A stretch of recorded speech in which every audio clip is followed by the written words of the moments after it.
This video is part of the financial series and has been organized to explain how to read an invoice.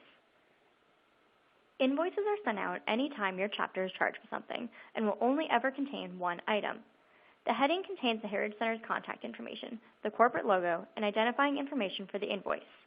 In the top right corner, it will list if the invoice is more than one page, the invoice number, and the date it was written. In the middle of the invoice will be the billing information.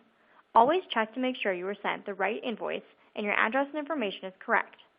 The address will always follow the same format: chapter name, address and area, university, and city, state, and zip code.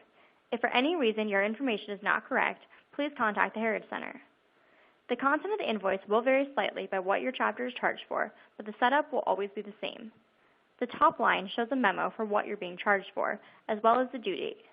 The line below identifies the quantity ordered and shipped, as well as the price per unit. If there are any discounts applied, they would be noted in the discount box. The extended price will factor in the discount and quantities, and the total invoice amount will be listed below.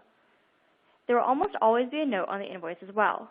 In the example on the screen, the invoice has been paid in full. In this case, you would not owe the amount listed in the total, as it has already been paid, and the invoice is merely a record for you. Make sure to keep all of your invoices so you can reconcile them back to your statements in case of any discrepancies. For additional information, please visit the website or contact your Chapter Educational Resource Coordinator at the Heritage Center.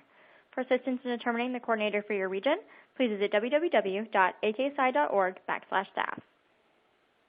Thank you for listening to this program. If you have suggestions for future webinar or e-learning topics or ways to improve this program, please email these to education@ak